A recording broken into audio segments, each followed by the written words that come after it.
Hello and welcome back to the channel. My name is Dan and I'm here to bring you another FPL video. In this one, we're going to be looking at my team selection ahead of Game Week 34. We'll be reviewing how badly I did in Game Week 33. We'll also be looking at possible transfer plans for my team ahead of that double Game Week 34. Of course, we'll be looking at captaincy data for the Game Week as always, and a little look at the mini league and how that's shaping up for the channel. So let's jump into how I got on in Game Week 33. So 53 points all out. Overall rank of 93,000 now, so about a 30k rank drop for me. Absolutely massive. I decided to try and take a bit of an aggressive approach to this game week, taking a -4, removing Harry Kane, of all people, for Diogo Jota, meaning I lost out straight away 10 points there in terms of Harry Kane's return and Jota's 59-minute blank approach. And of course I put in Mohamed Salah against that favourable West Ham fixture, or what I thought was going to be, obviously, and removing Saka out, which meant they equalled in points as well, both scoring 2. So couldn't have gone any worse for me, really. Both moves didn't work out at all for me, obviously only reinforcing the fact that I'd already sort of buried myself into Red Arrow territory. And of course the rest of the decisions that I made just didn't go my way. I went for Matoma over March, even March over Grealish over March, and obviously Grealish returning only 1 point thanks to that consolation goal that Arsenal scored, wiping out his clean sheet point, and of course he got a yellow card as well, so a couple of points awry there. And of course Chilwell and Kepa both trolling me with 1 point apiece, whereas I've got Rico Henry and David Raya sat firmly on the bench with 9 points and 5 points respectively. So everything that possibly could have gone wrong pretty much did for me this game week, guys. But we move on. I'm still in the top 100k at the end of the day. That was my aim, and that's the most important thing. I think Rashford saved me a little bit, to be honest, and kept me inside the top 100k. I think I may have dropped out of that if there was no returns from him.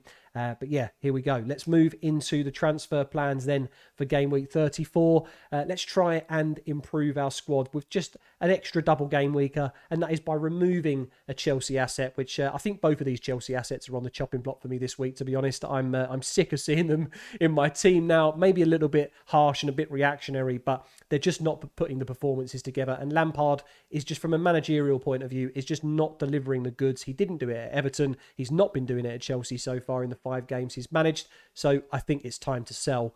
And what better person really to replace Ben Chilwell with than a double game weeker in Luke Shaw. Now, I would have probably been a bit more torn if I had enough money to be able to reach Robertson or Trent, but unfortunately I have 6.6 million in the bank after selling Chilwell, which isn't enough to reach either of those Liverpool fullbacks or wingbacks, and essentially I would have to fall for a Van Dijk option, and that would use all my money, give me absolutely zero flexibility moving into the last stages of the season, and also as well, I'm just not sure he poses enough of a threat in comparison to those wing backs for Liverpool, which makes me lean a little bit more towards Luke Shaw. That being said, Luke Shaw is actually playing, I think, primarily in that left centre-back role. I think we're going to have enough coverage for our right and left-hand side in Wan-Bissaka, Dalot, even Malacia can come into play as well, where I think Luke Shaw will probably solidify his place at centre-back. The only thing that I would say is a positive for him is his passing range and his ability to go forward is a lot more progressive than Van Dijk. So not only do I get a cheaper player, but also covering what I think is a better of the 2 attacking options. So that's my logic into why I've gone for Luke Shaw. And then, of course, but a possible -4, the Route 2 transfer plans here could be also removing the Chelsea goalkeeper, regardless of the fact both of these double in the future. Both United and City also double in the future as well. So it's not just a game week 34 move. I am targeting a few game weeks down the line where I have essentially 2 more double game weekers in Shaw and Ederson. So Ederson, I think, makes the most sense from a goalkeeping move for me. It covers the City defence, which I want to get a piece of. It's just been very difficult to decide on who. Some people may be looking at John Stones now, since he's moved into that central defensive midfielder role, but I'm not too sure that I would still risk it, even just essentially because of the fixture turnaround for Manchester City. Of course, the league is now firmly within Pep Guardiola's sights after beating, or should I say thumping, really, Arsenal 4-1. So I think that now it's in City's hands to be able to try and get as many points as possible from these games. Do I think we'll see a bit of rotation? Yes. Do I think John Stones is one of those people that may be at risk? Not necessarily from a starting position perspective, but we may see him subbed pre-60, especially if one of the games is dead and buried by 45, 50 minutes, as we know City can do. So Ederson makes the most sense, I think, for me on those bases. Now let's move into how the team would, captaincy data, first of all, before we move into the lineup. And as you can see here, I've put a table together. If you're new to the channel, I've always put this table in my team selection videos for captaincy. And essentially all it is a list of the popular players that I think, or what I think will be the popular captain choices for this week. All 5 of these individuals have got a double game week this week. I then take their average position, or I should say their predominant position on the football pitch, and then I look using Fantasy Football Scouts data tables. I look at the opponents that they're facing. I look at their defensive stats for chances that these teams have conceded in the areas that the attacker is operating. So if we use Bruno Fernandes as an example, he operates primarily in the central position in any given 90-minute period, and then Aston Villa have conceded 16 chances centrally in a 4-game week period, and Brighton have conceded 14 central based chances in the 4-game week period. So it gives you a little bit more, maybe a slightly different angle to other content creators or other tables you may be familiar with, just to look at where we think that these players can exploit the weaknesses of those teams they're playing. So as you can see here, a list of 5 names, 2 City, 2 United, and of course Mohamed Salah as well from a Liverpool point of view. But I don't think the United boys are going to be on my radar this week. As good as the fixtures are, I think actually because of the burnout almost that we get because of how many fixtures we've played, we saw a little bit of that, I think, in the second half against Tottenham yesterday evening. Bruno, of course, very unfortunate to not score that 3rd goal after hitting the crossbar. And I think his FPL output just hasn't been there, right? And as you can see in the last 5 game weeks, only 15 points scored. So I think he's a really big risk to go with. He is on penalties. There is some plus side, but I really think if you're going to go for a United asset, I would probably say Rashford. But as you can see, these 3 highlighted guys here in Salah, Haaland and De Bruyne, I think have just got not only the better fixtures, but the higher chances of returns. And I think the City boys between them, they're probably the closest call. Of course, De Bruyne has got the yellow Dorito of death at the moment with the 75% flag. So he's not necessarily going to be featuring 180 minutes across both games, which is why I'm a little bit reluctant to maybe put an armband on him if I had him in my squad.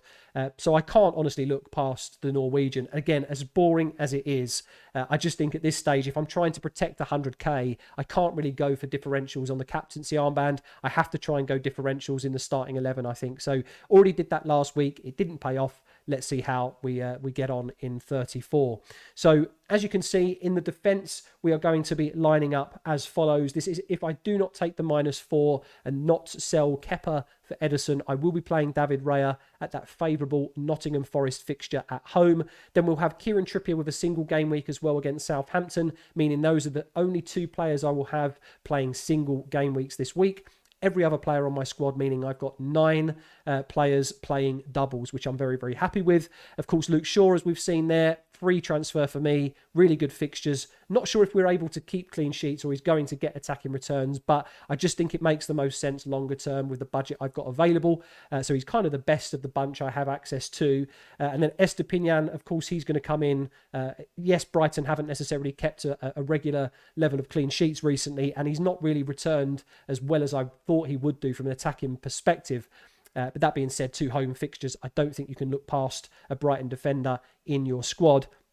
Then we look at the midfield and how they're shaping up. I think this is probably going to be very, very template almost for a lot of individuals, maybe on free hit, for example, for 34. The only differences might be that Salah doesn't make it into their drafts. Maybe De Bruyne does instead. And maybe Grealish becomes a Mahrez, for example, if people want to take a double punt on the Manchester City midfield attackers. But I'm still happy owning Jack Grealish. I don't think he's going to be returning as much as someone like De Bruyne, but his price kind of warrants that to some degree, right? He's 4 million essentially cheaper than the Belgian, so it kind of makes sense really that I feel like his output might be a little bit less. There could also be a bit of rotation for Jack, just because Phil Foden's back in the mix. Of course, they've got Real Madrid in the Champions League in about 10 days' time. So I just think back to back fixtures for weekend midweek, you're going to see a bit of rotation. So maybe Jack doesn't feature across the full 180 minutes. Same for Kevin De Bruyne as well, though. So that being said, I'm happy owning the 5 guys here in front of us.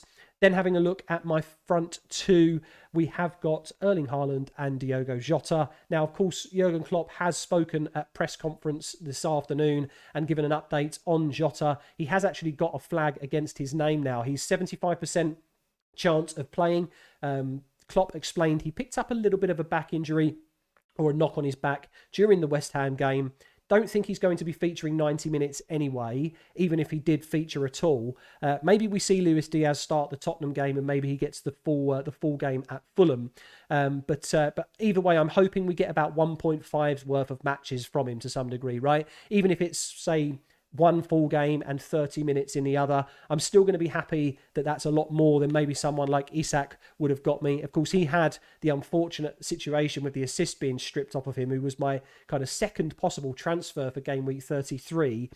He's got a single game week against Southampton, probably does play, but of course, we'll only be getting maybe maximum 80 to 90 minutes out of Isak, whereas with Jota, I'm hoping for about 120, maybe 140 minutes. So overall, it's still a better chance of getting some kind of return. Maybe I'm just selling it to myself by talking about it out loud, but I still don't think the Jota move was bad. It's just, I don't think it was worth the -4 that early on. I could have easily just waited a week, held on to Kane, and made these moves this week instead. So it is what it is, though. I'm happy to get the doubler in there for game week 34. And then finally, let's have a look at the captaincy and the bench. We've already spoken about where that armband's going, and I just don't think it can be that Erling Haaland can be looked past. I just think he is the man of the moment.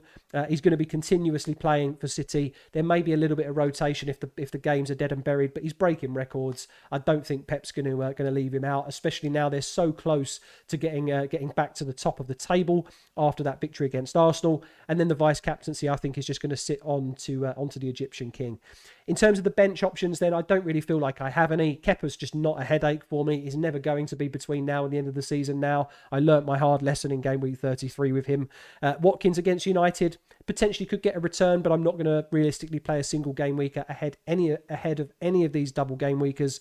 Botman, of course, only got Southampton at home in a single, and same for Rico Henry with, yes, it's a favourable fixture against Forest at home, but once again, these are all single game week players, and I want to maximise the amount of points I get, of course, as always. So double game week territory, once again, in 34, guys. That's how the team is shaping up.